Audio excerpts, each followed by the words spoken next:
Welcome to Mr. B's Art Room. Today I'm going to show you how to create staggered boxes. We're going to start any drawing like this with a horizon line that is up higher on the paper to allow us more room at the bottom. I'm going to begin the box by starting with a vertical line. And then the vertical line is going to go to both vanishing points on either side. Line up the vanishing point with the end of the line and connect the top and bottom to both vanishing points. This vanishing point I'm calling the left vanishing point, or the LVP, and this one the RVP on the right side. So I'm going to connect the dot here, vanishing point, to that end of the line segment.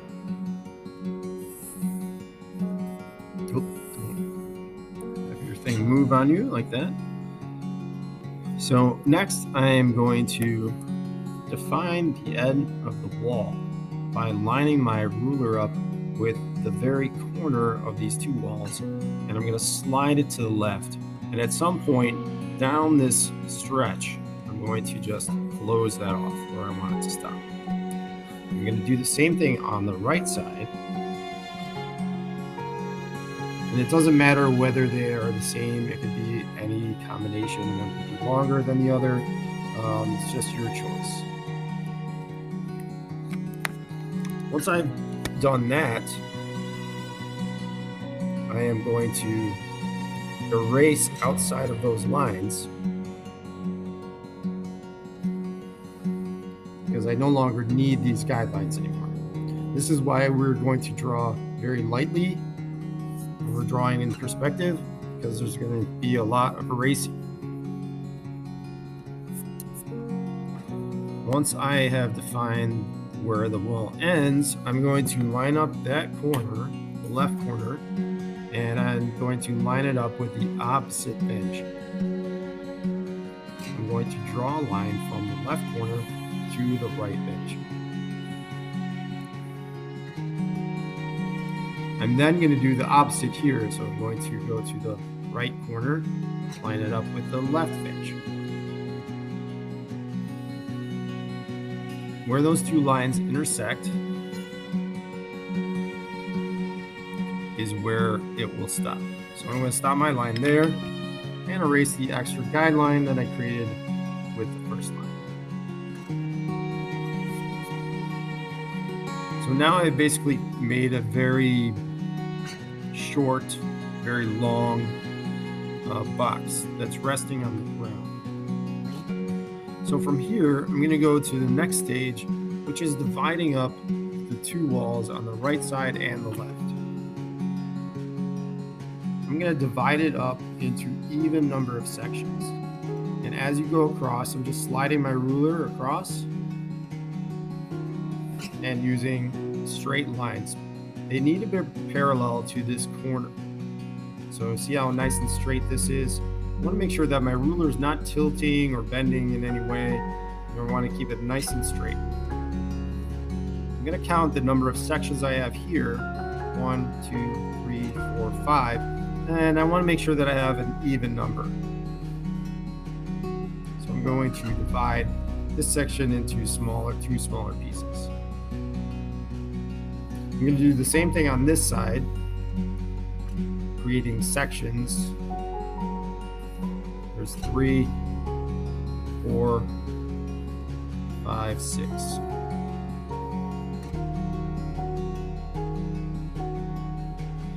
Once I've created that, I'm going to take all of the lines that are on the left-hand side, connect them to the right vanishing point, and then have all of the lines go all the way until the end of the box.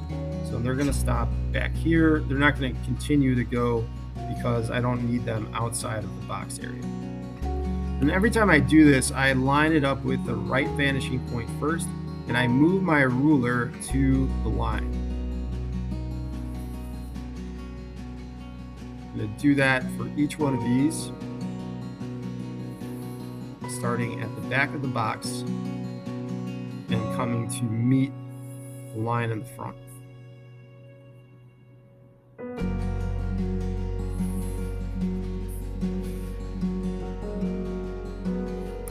I'm going to do the same thing on the right side.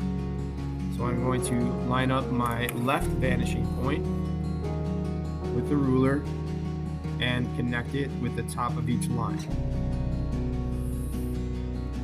But remember not to go past that area because you don't need to go any further than that. So I'm just going to stop that once it hits the end of this box.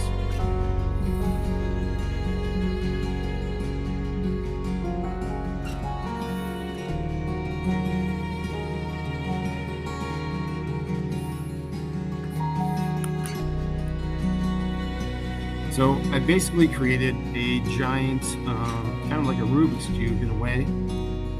That's kind of sitting in the ground here. It's very low, and all the different sections, because I divide these up unevenly, they are all different shapes. So it's not square like a Rubik's Cube. What I'm going to do next is I am going to use this square right here as my cornerstone. So I'm just going to avoid this one, and I'm going to come over to the space in between these two boxes. I'm going to go to the inside corner here, which is right there. And then I'm going to line up my inside corner with the right vanishing point. When I draw the inside corner, I'm going to have that line go across, but when it hits this first line going vertical, I'm going to stop it. I'm going to do a similar thing with the inside corner here in the back of this box. So this one that's right here, I'm going to take my ruler and I'm going to take it straight down, which creates the back end or the front end of this box. After you've connected these two boxes, where I put these X marks on those lines, I'm erasing the lines that are connecting them so that they look separate. So see what happens when I eliminate those lines. It's going to add in or make this a little bit deeper. And if I erase, I'm just going to reconnect anything that needs to be reconnected when I'm done with that.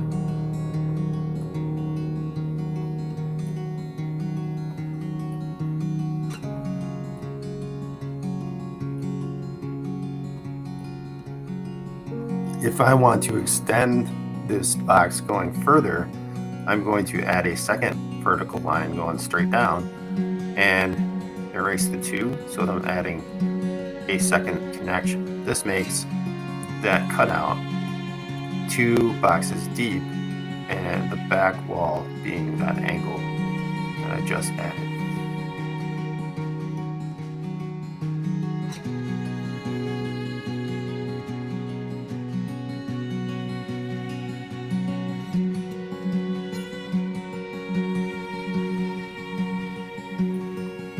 Now I can apply this concept as I keep going with other sections. I'm going to skip one box, go to the inside corner here on the left, and I'm always connecting the inside corner with the opposite vanishing point, which is making the cutout here, or creating an alley or an open way in between the boxes.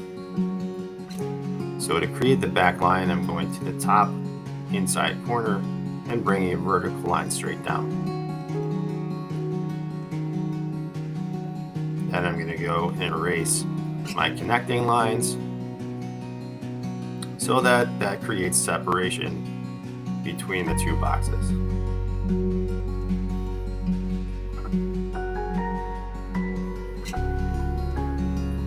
Now I've created two open sections by connecting the inside angles with the vanishing point on the opposite side.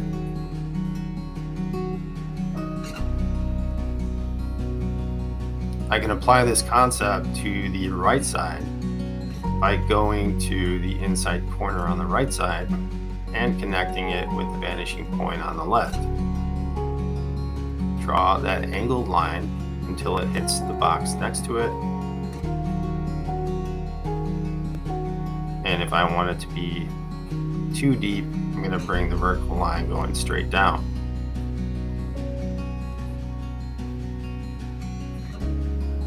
Erase any connecting lines, which are your guidelines, to make that area an open area.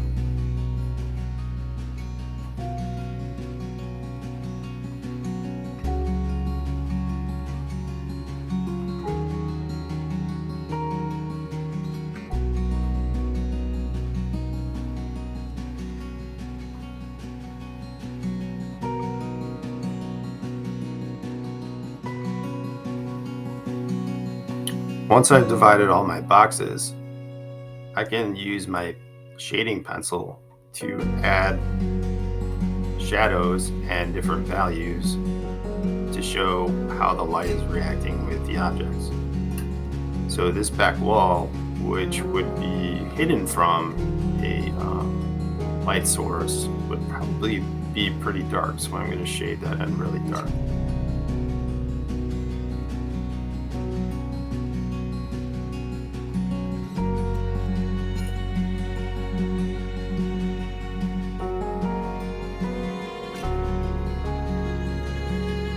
If the light source was also hitting that side, I know it's pretty dark, I am going to shade this other side more of a gray so that there is a difference between the two areas. If I were to shade it too closely to that back section, then they would all seem to become the same value.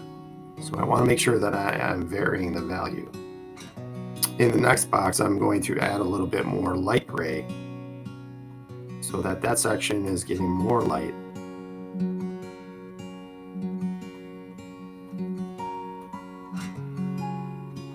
And you want to go over and make sure that each section is different so that it stands out.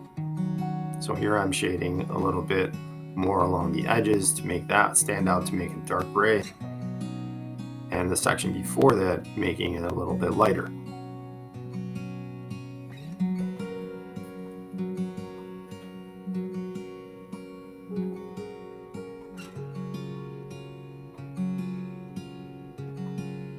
As the light is making its way past these walls, it's going to get lighter and lighter. So I'm using a lot lighter pressure. When I get out here, I want it to be fading to the white because that light is more intense out by the opening of the box.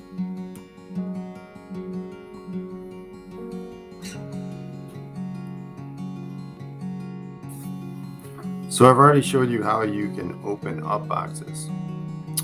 Now what I'm going to do is show you how to keep boxes closed but leave the opening in the side. So down in this corner that I used before, I'm going to connect it to the vanishing point, going to the opposite side. That's going to make it look like there's an opening on that right hand side.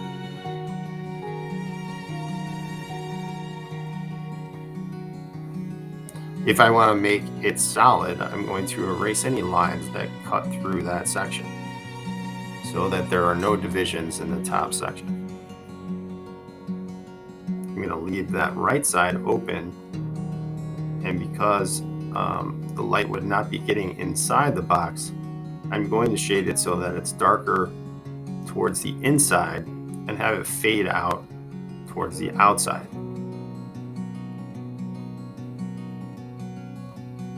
So I do that by adding a really heavy pressure on the inside triangle, which is my shadow, and have it slowly fade out by using lighter and lighter pressure as I get towards the edge.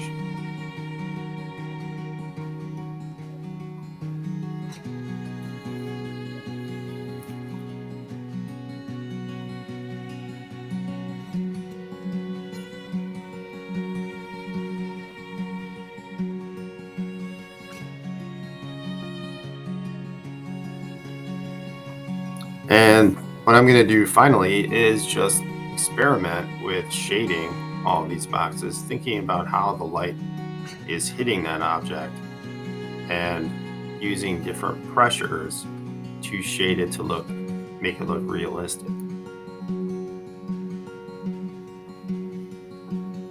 So experiment with shading different sections. Think about how light would hit the object and change as it went across the object. Vary your pressure and create some cool 3D shaded box effects.